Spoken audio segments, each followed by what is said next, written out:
las Islas San Juan, las Islas Orca, a punto de coger este barco que me va a cruzar a llegar a otra ciudad, pero tengo que atravesar todas las islas. He venido aquí para enseñaros un truco que tienen los biólogos para conseguir localizar y grabar en los documentales a las orcas en alta mar.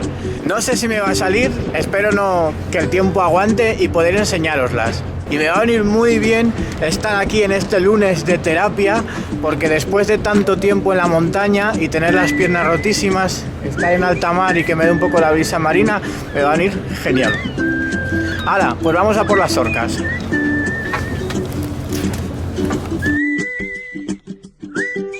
O sea, vamos a escuchar a Mature. Venga. ¿Cuál de las dos? Dale. ¿Has puesto las dos? La primera. La primera. Sí, venga. La primera. La primera de las canciones que acaban de empezar a grabar la maqueta, dice.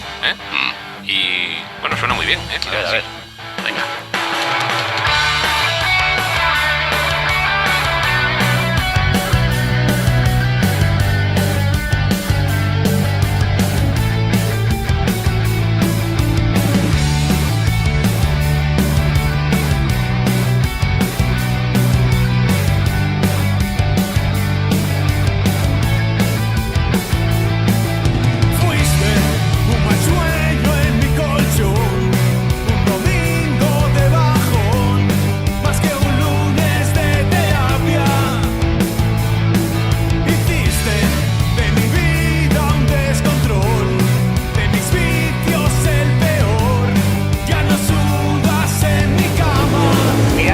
Ya se ven leones marinos. Si se ven leones marinos es muy posible que veamos orcas.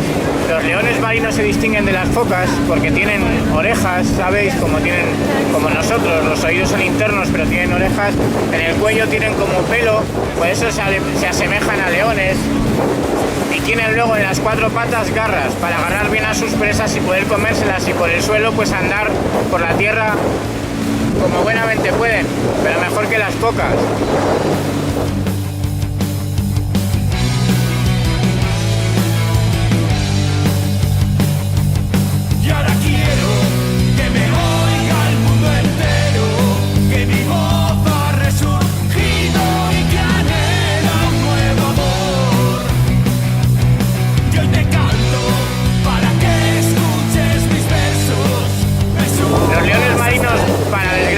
Son seres muy inteligentes, por eso son utilizados en los zoos y en los acuarios para hacer piruetas y para jugar con las malditas pelotitas.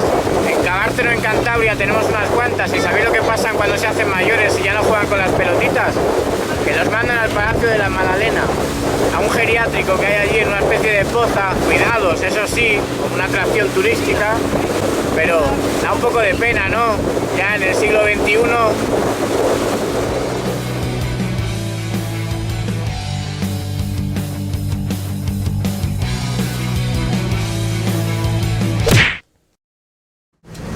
Muchos os estaréis preguntando si las orcas son peligrosas.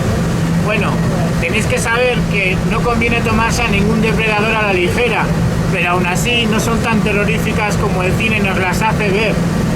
Los seres humanos no les interesamos como alimento, y sé que la frase de que no les interesamos como alimento no tranquiliza mucho, pero por daros algún dato más, por ejemplo, mi pueblo, Laredo, es un pueblo turístico y tiene una playa muy grande sin ninguna protección de tiburones de ningún tipo, y sin embargo una vez al año una familia de orcas pasa por delante de Laredo siempre en la misma época del año, y la gente ni siquiera es consciente de que hay orcas. Así que imaginaros si realmente son peligrosas o no lo son.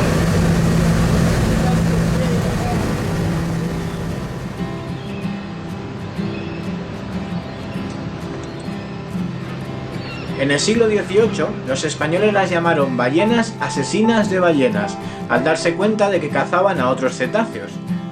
Los ingleses lo tradujeron mal, killer whales, y así fue como erróneamente se les terminó llamando ballenas asesinas, que se malinterpreta fácilmente. En toda la historia de la humanidad se han registrado muy pocos ataques a humanos por orcas salvajes, y ninguno con muerte de personas. Repito, ninguno. Sin embargo, las orcas en cautiverio, debido al estrés, sí que han llegado a producir muertes a sus criadores. ¡Oh, no! ¡Willy no lo ha conseguido! ¡Ya ha apostado a nuestro hijo! ¿Y cómo lo han puesto todo? Pero hoy no estamos en Santander, sino en la frontera con Canadá. ¿Y por qué estoy hoy aquí? Si las orcas viajan por todo el planeta, ¿cuál es el truco que utilizan los científicos para saber en todo momento dónde encontrarlas? El secreto del demonio. Para entenderlo, antes debemos viajar a Mordor. Esto es un orco. Inspection! Y esto, una orca. Cuando Tolkien creó sus seres fantásticos, no eligió el término orco por casualidad. Orco proviene del latín y significa demonio del inframundo. Por lo tanto, Orcinus, perteneciente al orco, significa perteneciente a los demonios del inframundo. Cuando los naturalistas le pusieron su nombre científico, Orcinus orca, que traducido sería algo así como demonio perteneciente a los demonios del inframundo, querían hacer referencia a lo inaudito de ver una misma especie capaz de organizarse por todo el mundo para atacar a presas muy diversas, como a los pequeños y escurridizos arenques, a salmones y pingüinos solitarios, e incluso a mamíferos marinos, pues tales como las diferentes especies de focas, las grandes ballenas o los leones marinos de todos los mares. Las orcas eran la especie animal que nos causaba la mayor competencia en la caza y en la pesca, y únicamente por eso se las nombró con tanto endemoniamiento. Pero ahora los científicos se preguntan, ¿esas orcas que cazan tantas presas diferentes son realmente una misma especie animal?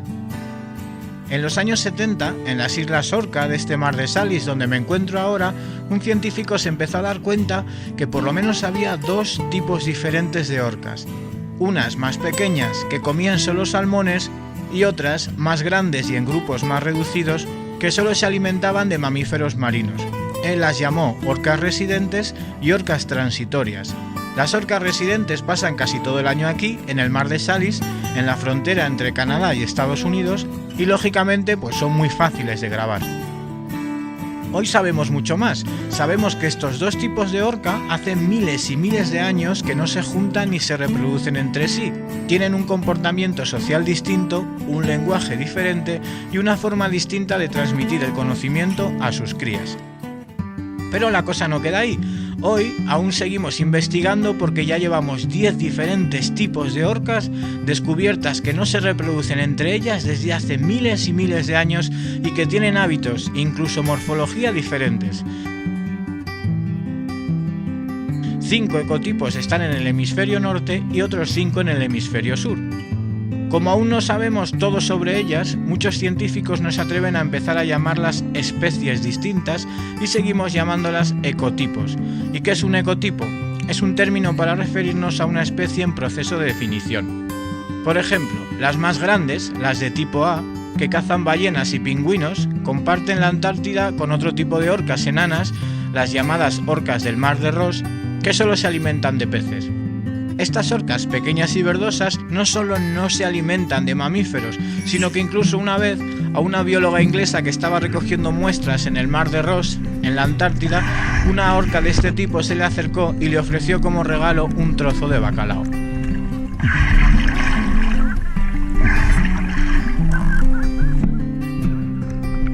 Amigos, a eso se le deben los superpoderes de las orcas, a que existen varias especies de orca que son toda una familia de especies de delfines que aún estamos investigando a fondo con una ecología y una morfología diferente.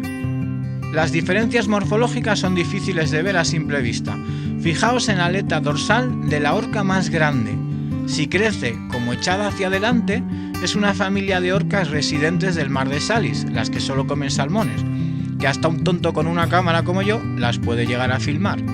Pero si la aleta crece isósceles totalmente hacia arriba o un poquito echada para atrás, son orcas transitorias. A ver si sois capaces de distinguirlas conmigo, que no es nada fácil, observando desde mi cámara aquí lejos y en la mar.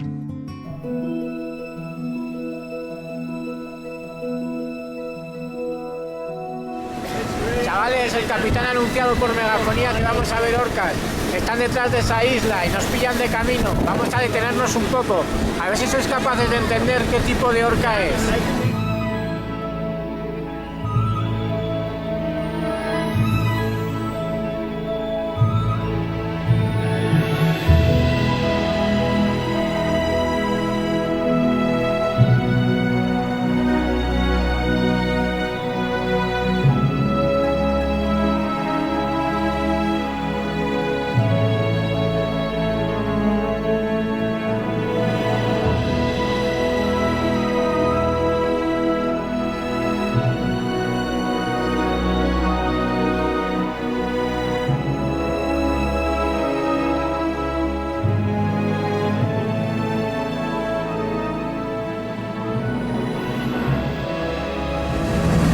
efectivamente era un grupo de 5 o 6 orcas cazadoras de mamíferos, de las más grandes, de las que son transitorias y no se quedan aquí en el mar de Salis.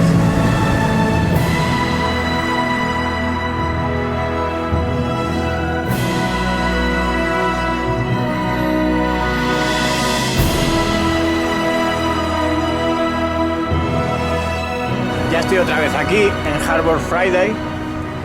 Espero que os haya quedado claro y que ahora cuando veáis un documental de orcas en la tele, pues juguéis a este juego, a saber si las imágenes que estáis viendo están grabadas aquí o no, o están grabadas, como nos dice el documental, en otro continente. Yo me voy, que tengo que seguir mi camino. Espero que os haya gustado el vídeo, que hayáis disfrutado con ese lunes de terapia de Eduardo, de Santi, de Juanma, de Geray y de Super Johnny. Y aquí seguimos, de lunes de terapia mañana martes. ¡Hasta luego!